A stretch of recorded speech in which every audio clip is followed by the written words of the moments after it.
Welcome to the Rant Live. Hey, welcome to the Rant, everyone. Monday, August 29th.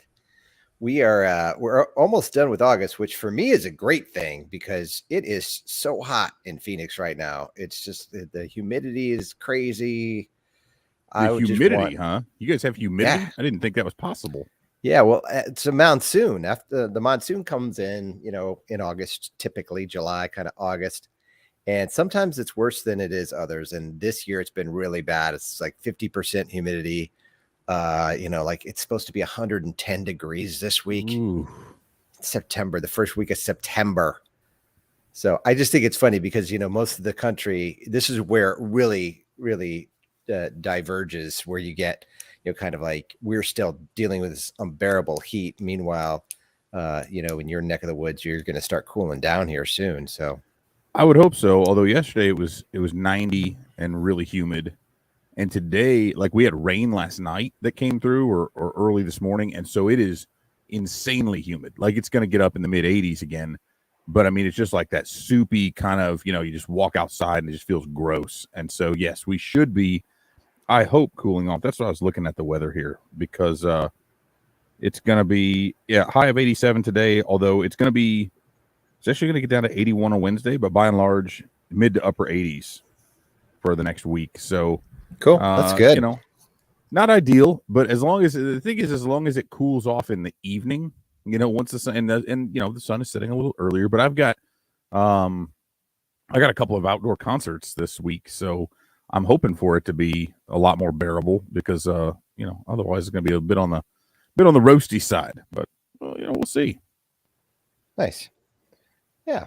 So it's and obviously there's we're going to have the AFL here. We'll get into that little bit. We got a little news there, but talk about the Cubs real quick. They didn't do real great against the Brewers, although they did win the season series, so that's good. The 2020 Cubs are better than the 2020 Milwaukee Brewers. That's clear. Unfortunately, how about the 2022 version? 2022. Sorry. They were better in 2020 as well. I mean, the Cubs did win the division then.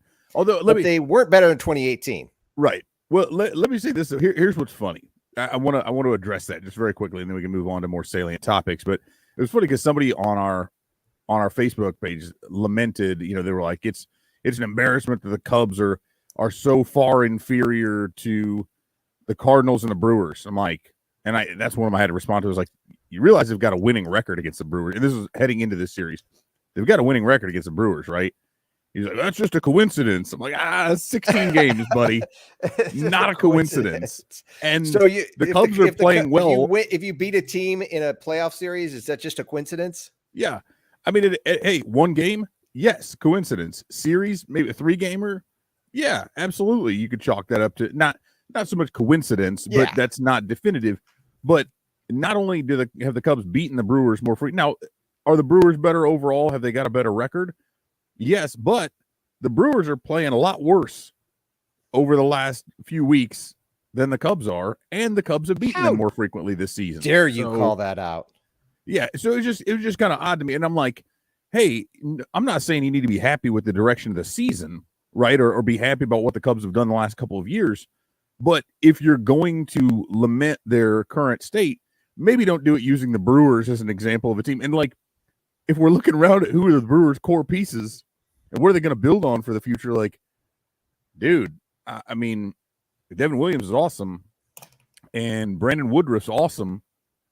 Not Woodruff, but Corbin Burns. Woodruff's good, but Christian Yelich is a shell of himself.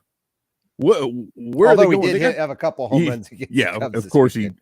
He freaking came back against the Cubs. But anyway, I just wanted to throw that out there. I'm like, if I'm looking at those two teams from an outside perspective, the way they're playing and the overall history, I don't want to say recent history because obviously we could look at that Cubs' ability to spend whatever.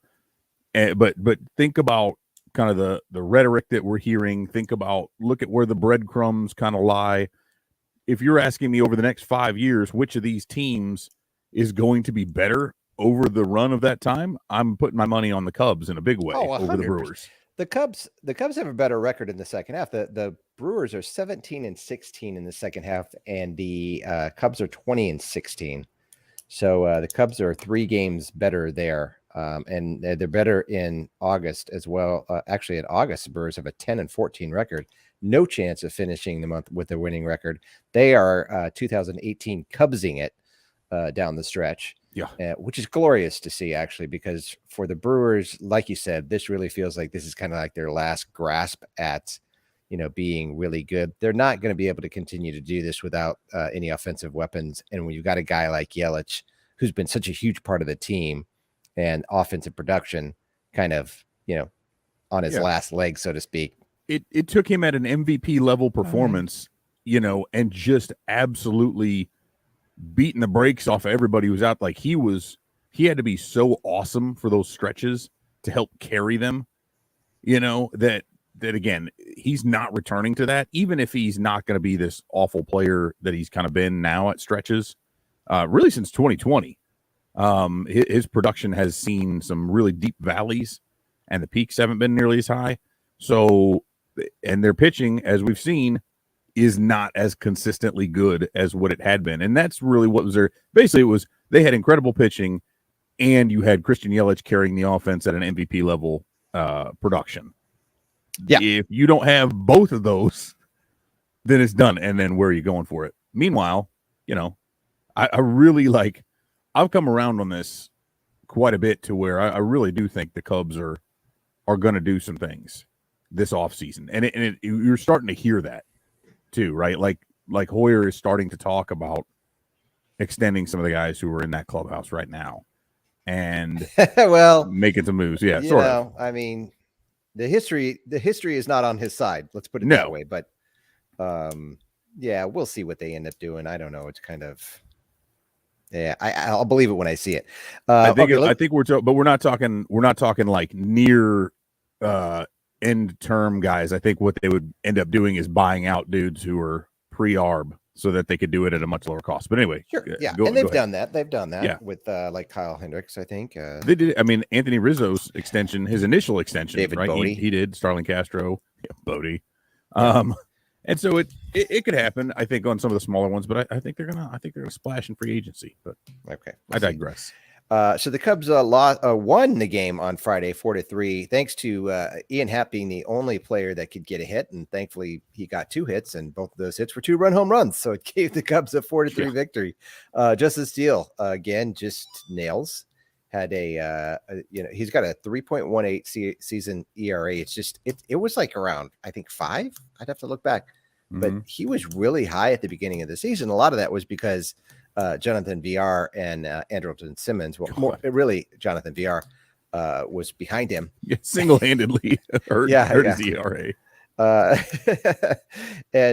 he's been pitching really well. And then Smiley on Saturday was great. 6 innings, 5 hits, no runs. Things are you're feeling pretty good. The Cubs offensively weren't getting anything done. And then Wick just came in and just got 4 runs, 4 hits. You know what I'm worried about with Wick is that he's giving up 16% home run to fly ball ratio. So that means 16% of the time the ball goes in the air, it is going out of off the field into the stands, the bleachers, whatever. 1.33 home runs per 9. He's just, if you look at his numbers, they're not terrible, but his ERA is getting up there, and the fact that he's giving up so many home runs, like he in his career has never even been over 10% home run to fly ball ratio. And so that's concerning. And it really does seem like that's where he gets nailed when he does get nailed. And I don't know if he's going to be a part of the future for the Cubs, but yeah, I'm really concerned. If he is, I don't see him as a high leverage guy anymore. Yeah. And I don't mean just closer. And then what else do you need him for, right? Right. And the troublesome part, though, is as you were indicating there, it's not just a home. He's just not missing bats at nearly high. Like, his stuff is not such that it's going to fool hitters enough. Now, do we see games sometimes where he can go out there, elevate the kind of a Craig Kimbrell light, with the elevated fastball and then the knuckle curve, right? That's what Kimbrel did so well, except, he was up close to triple digits and actually hitting 100 every once in a while, whereas Wick's velocity has dropped, Yeah, he's to like where 93. if he's hitting 95, you're excited now. Yeah. And that curve sometimes just doesn't have the bite that you need. And again, the fastball doesn't have the carry that you need. There's just certain things it doesn't really play up. And so my concern there is, again, when he's not sharp, as we saw the other day, and we've seen quite frequently, he can be very good, but there's not a whole lot of room in his performance, at least, and this could be recency bias, right? I'll admit that. But when I watch him pitch, it seems as if there's very little middle ground there. There's not too many times where you see him like walk a guy and then give up a single and then maybe get a grounder for a double play and then get a strikeout and kind of get out of it. It's either like he's a shutdown, he's got a great clean inning, or he gets rocked by hard contact. There's not a lot of in between. And the difficult part, when you're only on for limited settings, you're only out there to get 3 outs. You're there for an inning. One bad inning doesn't necessarily derail a starter, but a reliever, especially in his case. And when you look at some of the guys, and Jeremiah here mentioned Jeremiah Estrada. So Jeremiah, the commenter from YouTube, mentioned Jeremiah Estrada. I've really been high on Danish Correa, who's down at AAA right now. Both of those. So the Cubs have, I think fans are really going to like Estrada. He has done, actually, he and Correa both, along with Canario and Mervis, Alexander Canario and Matt Mervis, who are not pitchers, have gone from South Bend all the way up through AAA, and now Estrada will be in the majors. You're talking about guys who have 100-mile-an-hour fastball, maybe not average, but they can touch it, and then sliders that are in the upper 80s, low 90s, the kind of things that can really, really make hitters look bad. And you've got multiple guys like that can come up through the system. I really believe they might have a closer in either Estrada or Correa, so that'll be interesting. Yeah, it will be interesting to see. I mean, at this point, I'm not sure how much I can live through seeing Wick come in a high leverage situation and give up a home run anymore. So, anyways, Sunday. So the Cubs lost that game 7-0. They just got killed. And then on Sunday, the Cubs lost 7-9, and Adrian Sampson it was kind of peculiar at the time. We know now why. He pitched 3.1 innings, gave up a run, 5 hits. He was looking good. Like he was looking, I think the last game he had against, was it the Cardinals or the Brewers? I forget who he pitched against last week. But he kind of imploded as we thought he was going to like have good results like he had been having all season long. But he was pitching well. And then Ross brings in Newcomb. And Sean Newcomb just was terrible. He was awful. 6 runs, 6 hits, 2 walks, 2 home runs. Pretty much all the things you hope don't happen. Yeah. Happened. And the Cubs ended up losing that game 7-9, even though Horner and Reyes had home runs. I mean, that really felt like a game the Cubs should have won. And I think if David Ross didn't get cute, because he took Sampson out. It turns out that if Sampson would have pitched 4 innings, I think, right? Yep. That because he didn't pitch 4 innings, he's allowed to bring an extra man to Toronto. And I'm not sure how that works. An extra pitcher to Toronto. Well, you get a replacement for if a player has to be put on the restricted list for those COVID regulations. And it's what's odd to me. Now, tell me if this makes sense to you.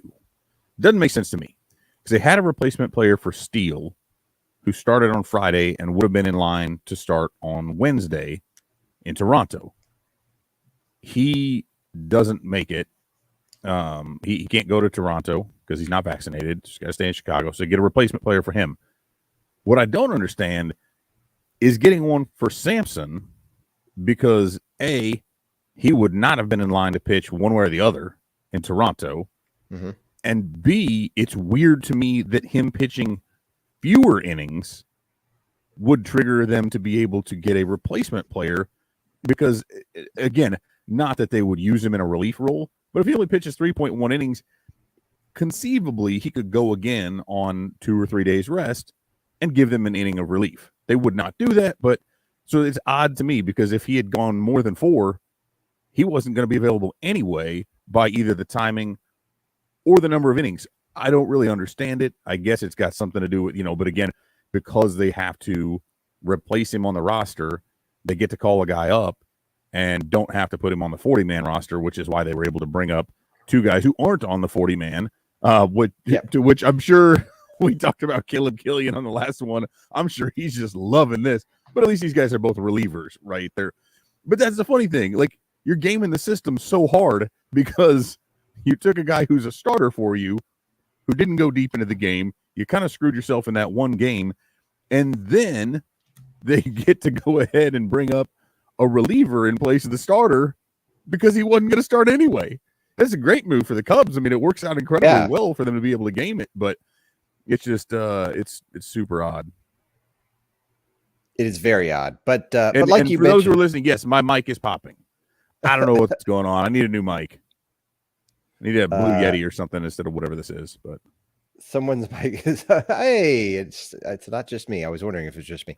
So I can't hear it though. It's wild. It doesn't show up in my headphones. So yeah, it's pretty bad. Maybe you should unplug and plug back in again or something. I don't know what the deal is. But anyways, so as you mentioned, with the whole Samson thing and with the Cubs going up to Toronto and players that are vaccinated or not vaccinated, which listen, I'm not going to tell people what to do, right or wrong, this, that, or the other thing, but I just don't understand at this point why someone wouldn't be vaccinated. But so they're calling up Brendan Little, a left-hand pitcher, 26-year-old, 3-3 with a 4.15 ERA, and Jeremy Estrada.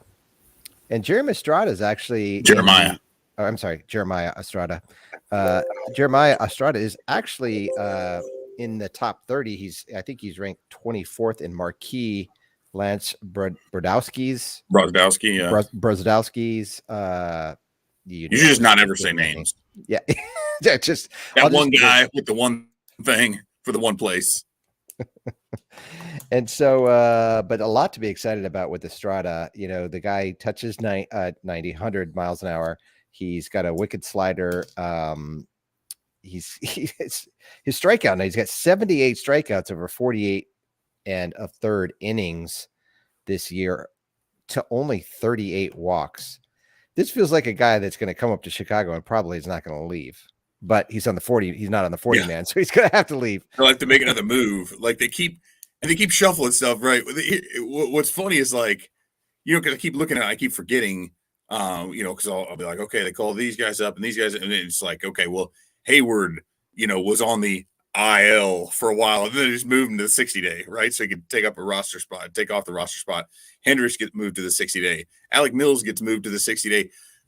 And I know that there are some procedural things, and there's probably some stuff in the background, but I'm sitting here the whole time. Like Hendricks, I get because they found the capsular tear in the latest MRI, but like, why are these guys not being moved earlier? And I know that once you do it, right, they have to at least run out that term before they can come.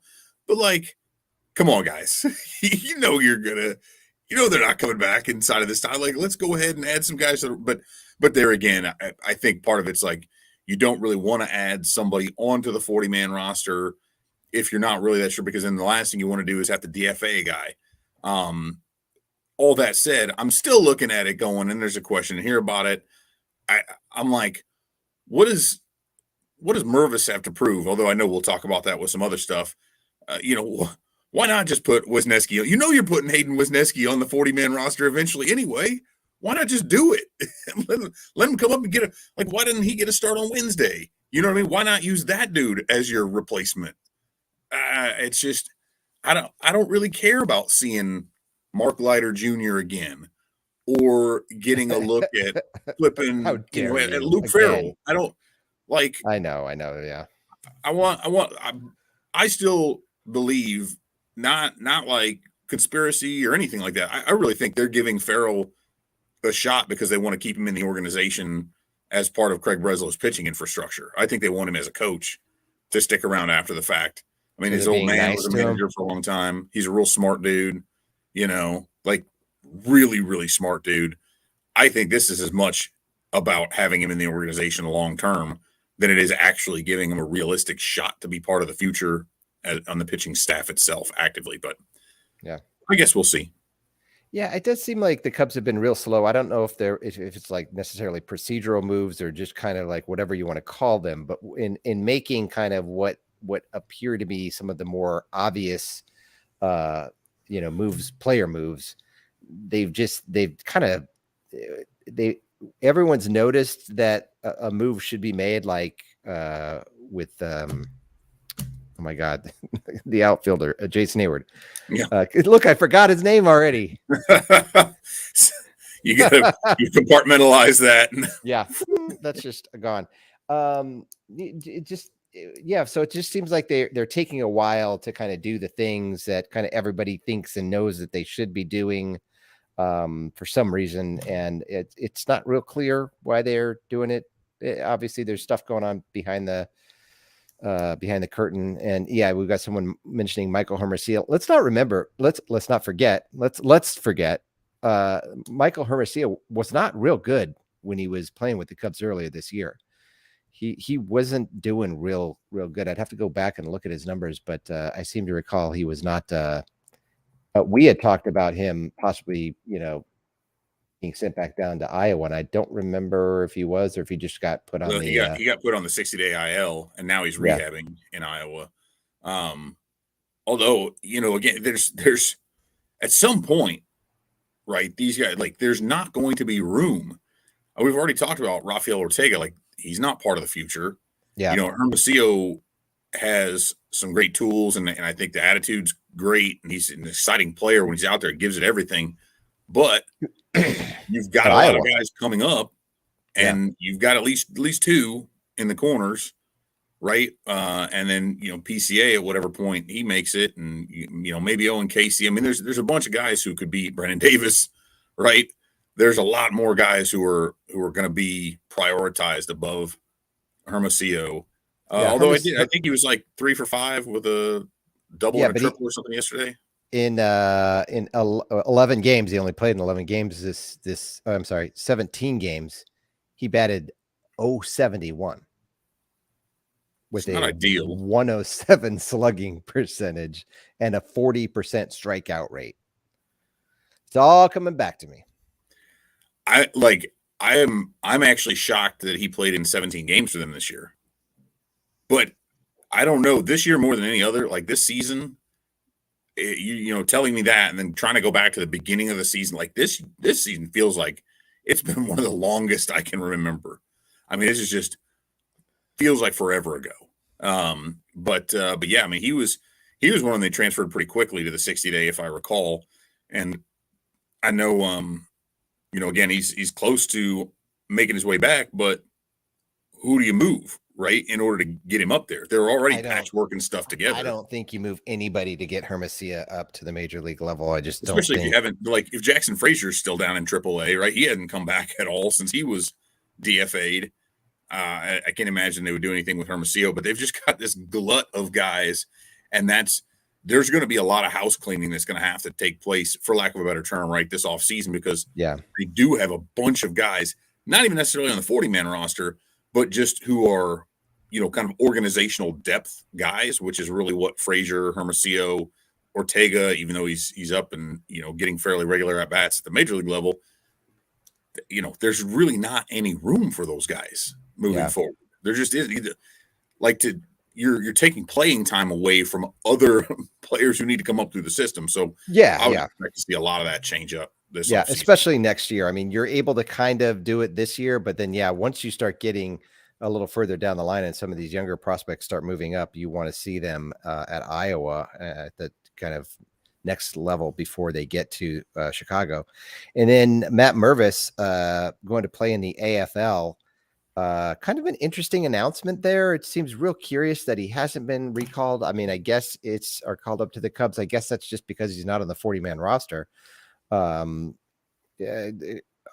than that, I guess I can't really figure it out. I mean, PJ Higgins has been, okay at first base, but it's like, I don't know, going to the AFL, which isn't out of the ordinary, right? Usually the AFL is the kind of the higher end prospects for most organizations. And so if you look back at the history of the AFL and the players that have gone through there, it's a long list of very, very good players that have gone through the AFL. So that'll be cool. I don't know who else is going to be in there, but I'm sure it's going to be. Last year it was Nelson Velasquez was there, Caleb Killian was there. And so always some good prospects in the AFL, which should start, I think, in September. I want to say It's got to be after that, right? Maybe October. Yeah, because they want to get the seasons done with. Because I know my AAA goes all the way through, I think, September 18th or something this year. Yeah. So we'll see that. Yeah, I wouldn't say I was necessarily confused I was a little surprised for sure.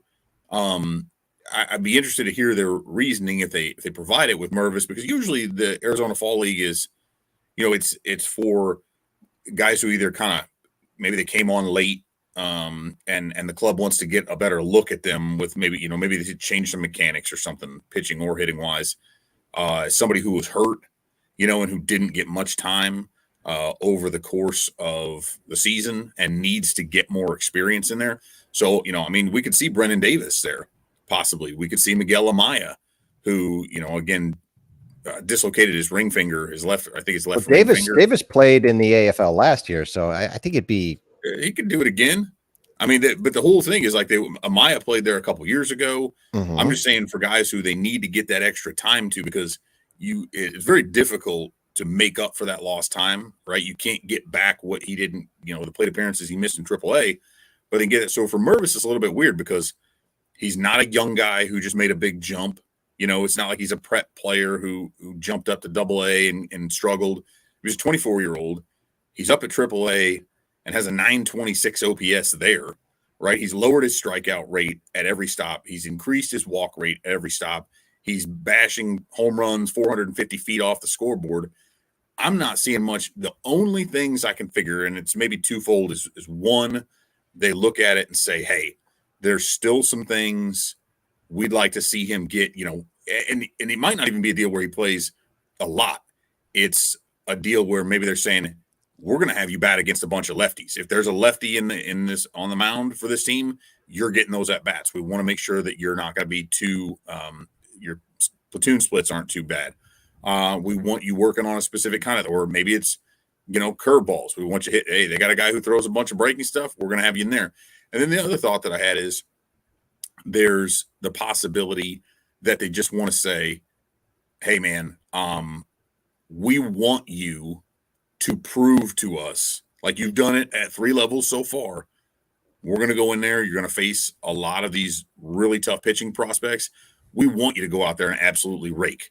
We want you to get the MVP of this freaking thing and hit a ton of home runs and force us to put you on the roster for next year. We want you to prove that you are our first baseman for next year. I think that's part of it, because Mervis is an incredibly confident individual, and I think he'll go into this thing and just go ham, and I'm excited to see that. Yeah, it should be fun to watch. Yeah, I was looking back at the roster because I was a little cloudy on that. Yeah, Brendan Davis did not play last year, but it was Dennis Correa, Ryan Jensen, Killian, Brendan Little, Luis Vasquez, Andy Weber, and Nelson Velasquez were all there. So interesting. Dennis Correa, who is looking pretty good right now too in the minor leagues. So you had mentioned that in your article that it'd be nice to see him come up, but we're running out of time here. So who knows what's going to happen there. And then there's John Morosi, who commented about the Cubs being a very compelling place for Ohtani to land. And, he mentioned something about 3 to 4 prospects and Justin Steele. I don't mind. They could trade prospects all day. I know PCA, everyone's excited about him.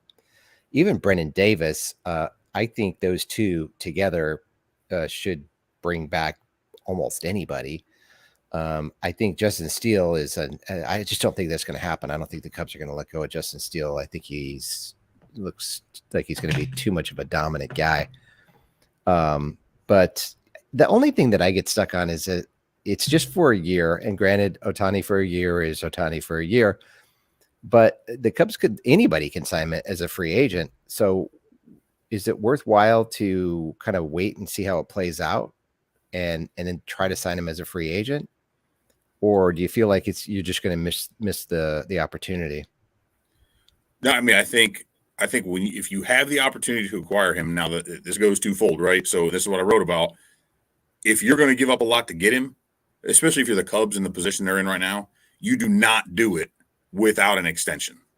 You have to extend. Of course. Yeah, I agree 100%. Yeah. Right. The Cubs aren't going for the World Series next year. Yeah. If they were in a different position, and that's why, and I think about this differently from what I did with Juan Soto, because as great a hitter as he is, he's not a great defensive player, and he's sure as hell not a pitcher.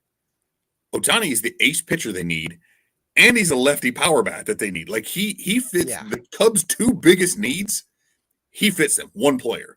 Now, again, getting rid of those guys that they would have to, and Morosi said top 3 to 4. And again, as you noted, he mentioned Steele specifically. I would think the Angels would want to balance it and maybe get a pitching prospect. I mean, I think if it's like, to me, if you're saying, hey, we'll give you Brendan Davis, Kevin Alcantara, Jordan Wicks, Justin Steele, or maybe it's somebody, maybe it's not Steele, right? Maybe it's Tom, whatever. I'd do that. And as long as I knew you could extend, if I'm the Cubs and I knew I could extend Ohtani for another 6-8 years, whatever, done. Check. Where do I sign? Give me that, because Ohtani's a potential 9-WAR player. And if you could get out of that without giving up PCA, because my thought has evolved this year to, like, I think, to me, Pete Crow Armstrong is the top. I know Brozdowski still has Brendan Davis, number 1. To me, I'm putting PCA at the top of the list. And I think of all the prospects the Cubs have, he has by far the highest floor. I don't know the ceilings. I think Alcantara might have the highest ceiling. Mm-hmm. That's why it's a little scary, because he's like 6'6" and $185 or something like that. Like, that dude could put on 40 pounds and still not be a huge individual. Like, he's just as athletic as PCA. He could be a monster. And that's why, like, somebody asked me the other day, who do I think is underrated? And I actually said Alcantara, because I think even at 3, because I think his ceiling is higher. But with Crow Armstrong, that glove is a 70 grade. There's very, very few players on the planet that can play defense as well as he can. And I think that alone as a carrying trait will take him forward. And I think you're looking at a 4 to 5 WAR player for the next 10 years without him even continuing to hit as well as he has. If he continues to hit anywhere close. So that's why I was like, man, if you could make that deal and not give him up, because I know Steele will be tough to lose. I know how good he's looked. I have some faith in the pitchers that they've got coming up, but like Ohtani, to me, and I think that's part of it. I wrote for the site like exhaustively, like every day I was writing about Ohtani. I wanted him in Chicago so bad. And on that deal, because he bounced out early, right? And had to take this minuscule deal relative to what he could have made, just because he wanted so much to play in the States. And so I don't have the same kind of connection to Juan Soto. And so some people might think I'm hypocritical in saying, yes, dude, I would give up just about anything to get Ohtani. But he's also a very, very different player, and quite possibly the most talented baseball player we've ever seen. Certainly within any of our lifetimes, there's no one who has done what he's doing. Right? Yeah, there's no doubt. When the only comparison you have is to Babe Ruth, and when you're also that's doing a good comp. Yeah, and when you're doing it against far superior athletes as well, right? Ruth was playing against dudes throwing 80 poo with hardly any breaking stuff. I mean, it's just a different world. Could he be good in today's game? Possibly, because he'd have totally different training. But the Ohtani spectacle, and then if I'm looking at it, you talked about Suzuki being a deal that Ricketts was behind, because that would sell you. You want to talk about a dude who's going to put butts in seats and who's going to sell merch? Give me Shohei Ohtani starting every 5th day at Wrigley. Oh, well, and you've got all of Japan tuning in to watch him buying Cubs gear. Yeah. I mean, you've got Suzuki and Suzuki. Ohtani. You put them both on that team, forget it, dude. That would be just massive. It would be a madhouse is what it would be. I mean, it would be it'd be crazy. Yeah, it really would be crazy. I mean, if you're talking about putting butts in the seats, having a buzz around Wrigley, getting people in there to the sports book, throwing money around. I think that's the kind of a deal that you do, and you bring him in there, and then you could make up all the money on that contract with all the extra, the various rights and streaming and the jerseys you're going to like. That would be incredible. So I don't think it'll happen. It's pie in the sky kind of, but Angels are trying to sell the team. They were already exploring the possibility of trading him at the deadline. Well, and that's the other thing is that if you've got Art Moreno trying to sell the team, does he get rid of Ohtani before he does that? You know what I'm saying? It seems like Ohtani there makes the team more valuable, and that would be left to the next owner. Yeah, I know that's where that's why I was a little bit weird with the Soto thing, and that's why that the whole extension offer that he turned down, that's why that leaked. I mean, and again, the Nationals did that specifically to trigger a trade, right? They knew he wasn't going to accept it. That gave them the excuse to be like, see, he's not going to take it. We got to trade him now. And that makes because if you had a new owner trying to buy into a contract for $500 million that was on the books before you had taken over, that makes the sale a lot more difficult. The way it is, financially, they look a little bit better now. Does that look the same way? Because Ohtani hasn't turned that stuff down. He's making very little money, relatively speaking, just in general, and not even mentioning his status as either a pitcher or a hitter, let alone both. So I don't know what kind of a deal. I don't know, though, if he's going to have to take and command a monster extension just because that's what he's deserving of, and that's what the union is going to want. But we've already seen a guy who gave up a ton of money. He could have played in Japan for one more year and come over on a massive contract here in the States. But instead, he jumped early and forfeited just hundreds of millions of dollars potentially. And so I don't think he's looking for a $600 million contract. Can he get one? I don't know, but I'd give him a ton of money. Think about how much money he could commit. Like he could seriously sit there and go like, how much would you pay me as a hitter? Okay, I can get this contract. Now, how much would you pay me as a Cy Young caliber pitcher? I'm not sure it works like that, but yeah. Boop. Give me $60 million a year. $60 million for 8 years. $480 million 8 years. Done. Yeah, I don't think that's going to happen. That's not going to happen. That'd be crazy, but I don't think it's going to happen. Maybe 40 million, maybe even 45 million, but yeah.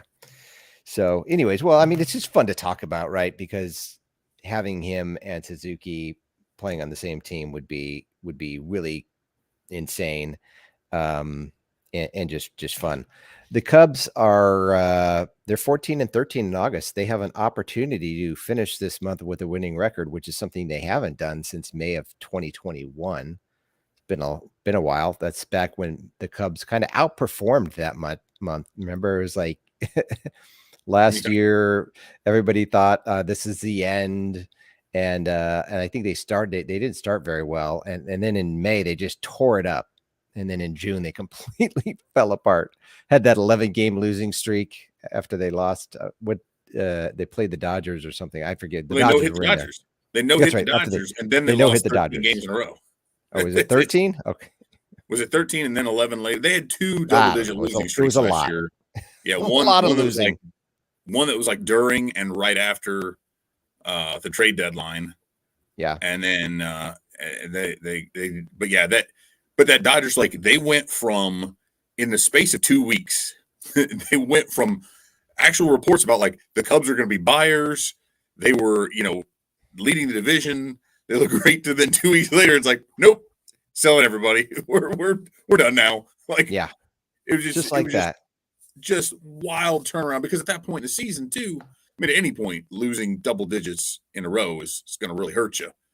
But when they were they had just had that nice little run, they played well in May. They had, you had this high point of a no-hitter, and then which is funny because you go back to 2015, that was July 29th, when they got no hit by Cole Hamels and the Phillies, got swept in that series. And that's when you felt like, okay, now that's like the low point of the season. Now it's time to be done. And they turned it on and went the other direction. In this case, it's like, hey, they got a no-hitter. This is great. Cubs are going to be awesome. Number one. And that just tanked the season from there. Awesome. Yeah, that was it's so weird how that worked out. And so the Cubs could, end up with a winning record. They're going to have to win 2 games to have a winning record. If they win just one against Toronto, they will be assured of a 500 record. But we'll kind of see what happens there. So anyways, if they're up to Toronto, 3 games in Toronto, and then let's see if my computer's not okay. Yeah. Which is cool. I'd love to go. I've never been to Toronto, and I'd really like to go up there and check it out. I've got a friend that lives up there. He's got a boat, and it would just be fun to hang out. I would very much enjoy going back. I think I was in Toronto like once as a kid. We kind of drove up and went around that, but I would love to go back up there and spend a few days. That'd be pretty cool. Yeah, looks like a beautiful city. And then 3 against the Cardinals, who really have been crushing the Cubs all year. So I'm not looking forward to that. But then the Cubs won't have to play them again for the rest of the year.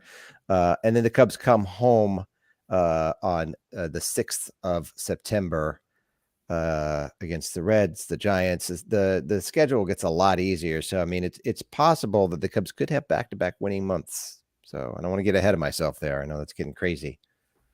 But that'd be nice.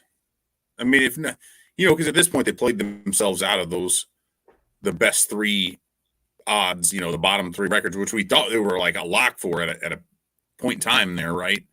And so at this point, it's like, well, hell, you might as well try to build a little. I mean, momentum's kind of fake, right? In baseball, especially when you talk about like you can't build momentum in September and October of one season and carry it into the next. However, you can start building some confidence in these young players and getting some of these guys feeling like, okay, yeah, like this, we're starting to get something together here. And you're hearing that. And that's one of the things that, I look at, we've heard, and again, I'm not asking anybody to take any one thing they see or hear, particularly if it comes from Jed Hoyer or Tom Ricketts, because, or it's, God forbid, Crane Kenny, that you should take them at their word, right? Individually, especially because they're all singing from the same hymnal, and they're clearly the stuff that gets put out by some of them, especially Ricketts. If it's a written statement, it's like he didn't actually write it, right? That was put together by the business ops department.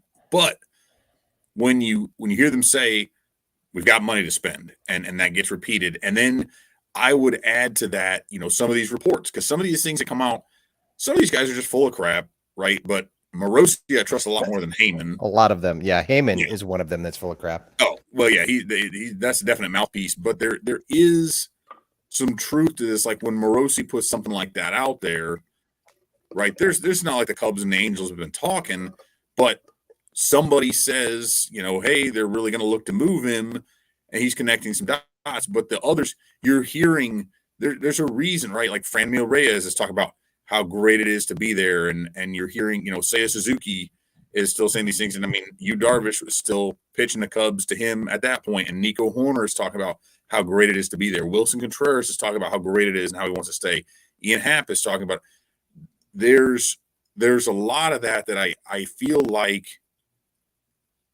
I'm not saying they're all together and trying to recruit free agents openly necessarily, but there is, so you just keep connecting these things together. There's enough evidence out there to support the idea that the Cubs are indeed, and Marcus Stroman's talked about it a lot, but that it is still a destination type of organization, right? Despite the fact that they haven't played real well lately. So I have a feeling, man, that there's a couple things that are going to happen here this offseason. Maybe it's not Ohtani, but I do think we see them make some significant moves to take a big step forward, because, man, that division is just like the Pirates have got some great young players coming up. The Reds are not going to be competitive anytime soon, right? The Cardinals aren't getting younger. And the Brewers, we already talked about them. I think you could make a big jump without really having to go out there and like overhaul the entire team. Yeah. Yeah, it should be interesting. So all we can do is wait to see kind of what happens in the off season and how things develop. It's kind of like you had mentioned, it seems like this is such a long season. And I think a lot of that is because we're just kind of waiting for next year, and it's like when you're waiting for, next year and it's still the middle of the Yeah. baseball season that you're in. That's not always great, but yeah, it'll be here. And next thing you know, it'll be spring training and you'll be here and maybe Mike Cantor will be here and we'll all be going to the World Series, right? The World Baseball not the Classic. the World Series, but the World Baseball Classic. It'd be pretty sweet. It's going to be Team here in USA, dude. Holy cow. That roster is stacked. Yeah, that's going to be fun. It's going to be a lot of fun. It'll be interesting to see what type of attendance they get for that. So, Well, if I it'll would sell imagine. out or- I know there's a It's a bunch of 50,000 seat stadium. Yeah, where are they playing it? I think Bank One or Chase Field, Okay. whatever it's called. So, I mean, if I recall, back to the last one, I mean, it was like kind of had that Olympic field where you had people from all different nations coming in, and I think you have a lot of expatriates too, right? So they might not have come in from Brazil or Colombia or Puerto Rico or the Dominican or whatever, but they live in the States, right? And then and you're able to then support. It's just like anything else. It's like a Cubs fan moving from Chicago to Phoenix, and then when the Cubs play the Diamondbacks, it's mostly Cubs fans there because you've got a bunch of people who are either from the Chicago area or who grew up on WGN, right? And similarly, I think with stuff like this, it gives everybody the chance to actually have, some national pride in whatever teams are playing out there. I mean, I think we saw a lot. Team Israel had again a lot of guys. There's not a ton of Jewish players in the majors, but all those guys, I'd like to see Scotty Efros be able to pitch for them. I don't know if they've put that together and made up that roster, but I know that they got a ton of support. And so again, a lot of it's like not even people coming in from other countries. It's just they already live here and they're able to attend that stuff. And I think it's kind of like when when the World Cup. Did we get the World Cup again? Like North America gets a World Cup in another few years or something like that? But no, I don't think so. I think this year it's is it Dubai? It's in November. It's normally in the summer, but it's in November because it's so freaking hot there. And then I think it's God, I forget where it is, but yeah, I don't think it's coming to the US anytime too soon. But yeah, always good stuff. Always good when that stuff's going on. I'm so glad the World Baseball Classic is back because it had such great momentum when it was here. Was it 2018? The last time it was here? Might be. And so it should be exciting to see, and we'll see. But yeah, before you know it, and then it'll be cool here too, so it won't be hot anymore. So that'll be nice. So looking forward to that. Anyways, Cubs play the Blue Jays 3-game series. We will we're gonna have to figure out when we are going to circle back because I'm looking at the schedule and it's gonna either be Thursday, but I think I'm golfing on Thursday, which I know is of utmost importance to most of the people that are listening to us right now. And then I don't know what's going on. Then Monday is Labor Day, and I've got my fantasy football draft on Monday. We're coming back from a trip. We're going to Arkansas, of all places. Okay. Yeah, I don't know. It's been a long time since I've been to Arkansas, so. Should be fun. So, anyways, I don't think we're doing anything. Yeah, I don't think I'm doing anything on Labor Day, but maybe we have to have an extended show break for a while, just if we can't time that stuff up. So we'll see. Yeah, we'll figure it out. Anyways, everyone have a good week. Hopefully the Cubs win 2 of 3, and we can call this a winning month for the first time since May of 2021. We'll see. Sounds but good until then, yep, we'll talk to you. See ya. See ya.